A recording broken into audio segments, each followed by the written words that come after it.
నిత్య జీవితంలో ప్రతి ఒక్కరూ పాటించవలసిన కొన్ని నియమాలుంటాయి. వాటి వల్ల మనకే కాదు, మన చుట్టూ ఉన్న వాళ్ళకి కూడా ఎంతో ఉపయోగం.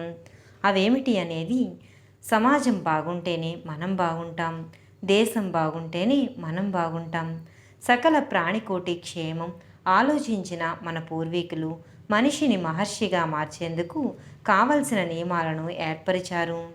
మన పూర్వీకులు అలానే జీవించారు. మరి మనం పాటించవలసిన ఆ నియమాలేంటో ఇప్పుడు తెలుసుకుందాం. మంత్రోపదేశం చేసిన వారు మాత్రమే గురువు, తక్కిన విద్యలు నేర్పిన వారు అధ్యాపకులు మాత్రమే. అట్టి గురువును ఏ పరిస్థితులలోనూ నిందించరాదు. ఆయన ఎదురుగా కాళ్ళు చాపి కూర్చోరాదు. తల్లిదండ్రులను పూజించాలి, ఎట్టి పరిస్థితుల్లోనూ దూషించరాదు. భోజనం చేసేటప్పుడు తూర్పు ఉత్తర దిక్కుల వైపు కూర్చొని చేయాలి. బట్టలు ధరించకుండా నదులలో స్నానం చేయరాదు. నడుస్తూ కానీ నిలబడి కానీ మలమూత్రాదులు విడవరాదు.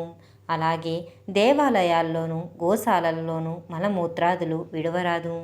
తూర్పు దక్షిణ దిక్కులలో తలపెట్టి నిద్రపోవాలి. ఉత్తర పశ్చిమాన వైపు తలపెట్టి నిద్రిస్తే వారు ప్రమాదాల పాలవుతారని మార్కండేయ పురాణం చెబుతోంది. ఇతరుల చెప్పులు వస్త్రాలు అస్సలు ధరించకూడదు. గురుపాపం ఎవరికీ చెప్పరాదు. గురువునకు కోపం వస్తే తక్షణం ప్రసన్నం చేసుకోవాలి. పిసినిగొట్టుతో, శత్రువుతో, అసత్యం పలికేవాడితో, భర్తను తిట్టే స్త్రీతో కలిసి భోజనం చేయటం మహాపాపం. పురాణాలు చెప్పే వ్యక్తి సర్వోత్తముడు. అటువంటి వారిని ఎన్నడూ నిందించరాదు. స్నానం చేయకుండా అన్నం వండరాదు, ఆ అన్నం తినరాదు. అలాగే నోటితో అగ్నిని ఆర్పరాదు, ఊదరాదు. ఏదైనా ఇమ్మని గురువు కోరితే శాస్త్రవచనం అటువంటి గురువును ఎట్టి పరిస్థితుల్లోనూ అసహ్యించుకొనరాదు. 10,000 యజ్ఞాల ఫలితం కూడా ఈ ఒక్క కార్యంతో నశించిపోతుంది. కనుక గురుధిక్కారం పనికిరాదు. పుణ్యకార్యాల్లో చోళ్ళు, జొన్నలు, వెల్లుల్లి, ఉల్లి, చద్ది పదార్థాలు తినరాదు, ఉపయోగించరాదు. ఎట్టి పరిస్థితులలోనూ ఆత్మహత్య చేసుకోరాదు. అలా చేసుకున్నవారు కొన్ని వేల జన్మలు పిశాచ జన్మలెత్తి వికలాంగులై పుడతారు. భుజాల మీదుగా వస్త్రం లేకుండా దైవ పూజ చెయ్యరాదు. అలాగే భోజనం కూడా చెయ్యకూడదు. అన్నము తిన్న కంచంలో చేయి కడుక్కోరాదు. చేయి కడిగిన తర్వాత ఆ చేతిని విదిల్చరాదు. తెలిసిన వారి మరణ వార్త విన్న వెంటనే గాని, పురిటి వార్త విన్న వెంటనే గాని కట్టుబట్టలతో స్నానం చేయాలి. కూర్చుని తొడలు కాళ్ళు ఊపరాదు. అలా ఊపినవాడు వచ్చే జన్మలో కుంటివాడే పుడతాడు. ఏకాదశి నాడు ఎన్ని అన్నం మెతుకులు తింటే అన్ని పురుగులు తిన్నట్టు లెక్క అని శాస్త్రవచనం. కావున అన్నం భిన్నం చేసుకొని తినాలి. ఒక్క జ్యేష్ఠ శుద్ధి ఏకాదశి నాడు మాత్రం పలహారం కూడా పనికిరాదు. 60 సంవత్సరాలు దాటిన వారికి, 11 సంవత్సరాల లోపు వారికి ఈ నియమం వర్తించదు. ఒకేసారి నీరు, నిప్పు 2 చేతులతో గాని ఒకే చేత్తో గాని పట్టుకెళ్లరాదు.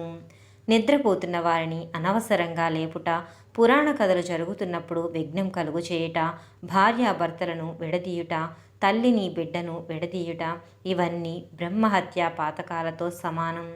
వేళాపాళా లేకుండా నిద్రించే వారి విషయంలో ఇది వర్తించదు. చిన్న పిల్లల్ని చూడ్డానికి వెళ్ళేటప్పుడు, అనారోగ్యవంతుల దగ్గరికి వెళ్ళేటప్పుడు, గుడికి వెళ్ళేటప్పుడు, గురు దర్శనానికి వెళ్ళేటప్పుడు, పురాణం వినటానికి వెళ్ళేటప్పుడు ఒట్టి చేతులతో వెళ్ళరాదు. ఏదో ఒకటి సమర్పించుకోవాలి. ఎంగిలి నోటితో గురువుతో మాట్లాడరాదు. ఎంగిలి చేత్తో ఏ పదార్థాన్ని చూపించరాదు. పురాణాలు దానం చేస్తే గొప్ప విద్యావేత్తలు అవుతారు. సువర్ణ దానం చేసేవారు ఐశ్వర్యవంతుల ఇళ్లల్లో పుడతారు. ఒకరి బట్టలు మరొకరు కట్టరాదు. ఒకరు తీసివేసిన జంధ్యాన్ని మరొకరు ధరించరాదు. ఆలయంలో ఆత్మ ప్రదక్షిణ అన్నప్పుడు తన చుట్టూ తాను తిరగరాదు. నమస్కారం చేస్తే చాలు. గుడి చుట్టూ ప్రదక్షిణాలు మాత్రమే చేయాలి. విష్ణు ఆలయంలో 4 ప్రదక్షిణాలు, అమ్మవారి గుడిలో శివాలయంలోనూ 3 ప్రదక్షిణాలు చేయాలి. బహిష్టు సమయంలో పొయ్యి వెలిగించిన అన్నం వంటివి వండిన పిల్లల వల్ల దుఃఖాల పాలవుతారు. కనుక అవి పనికిరావు. సంధ్యా సమయంలో నిద్ర, తిండి, సంభోగం ఓడ్చడం చెయ్యరాదు.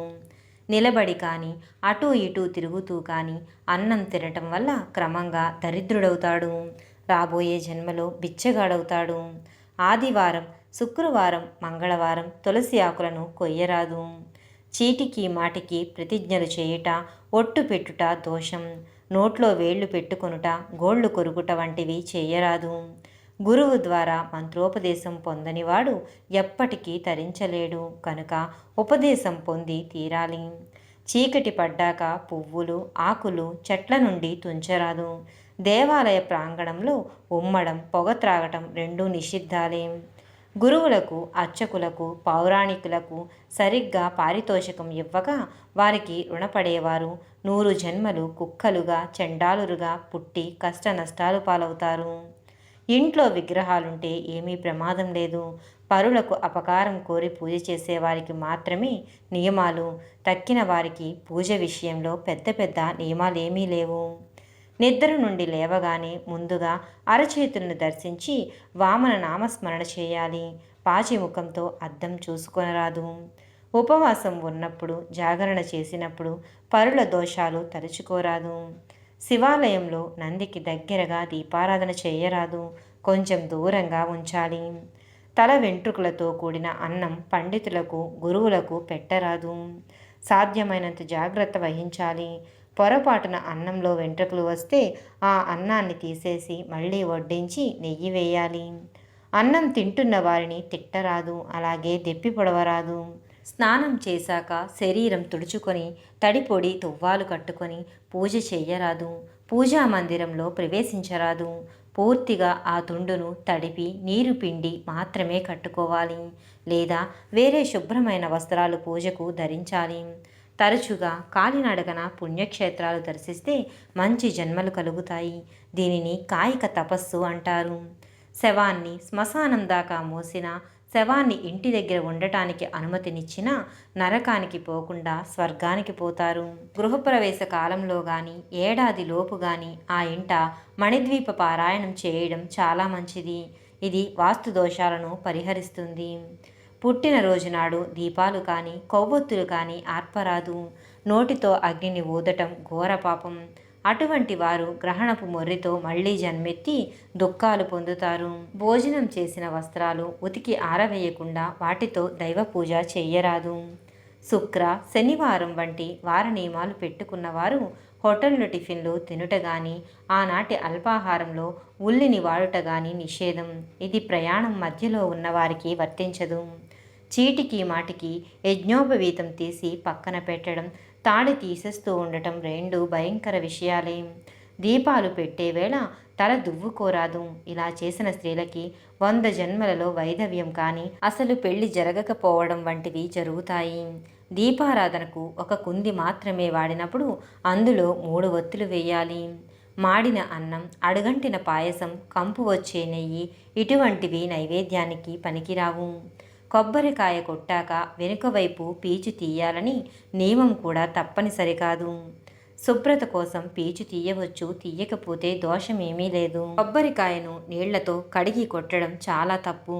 కొబ్బరికాయను పీచు ఒలిచివేశాక నీళ్లతో అస్సలు కడగరాదు. గురువుగారి బట్టలు ఉతికి ఆరవేసిన వారికి 3 జన్మల పాపాలు తొలగుతాయి. ఇంటికి గురువు వస్తే టక్కున లేచి నిలబడి ఎదురుగా వెళ్ళి లోపలికి గౌరవంగా తీసుకొని వచ్చి ఆసనం వేసి కూర్చోబెట్టకుండా మాట్లాడరాదు. సాగనంపేటప్పుడు బయటకు వచ్చి గురువు గారిని కొంచెం దూరంగా అనుసరించాలి. ప్రతి మనిషి, ప్రతి వ్యక్తి తన జీవితంలో తప్పకుండా పాటించవలసిన ఈ నియమాలు పాటిస్తే మీకు, మీ చుట్టూ ఉండే వాళ్ళకి ఎంతో మంచిది. వీడియో నచ్చితే తప్పకుండా లైక్ చేసి షేర్ చేయండి. సబ్స్క్రైబ్ చేయడం మర్చిపోకండి. Thank you. నమస్కారం.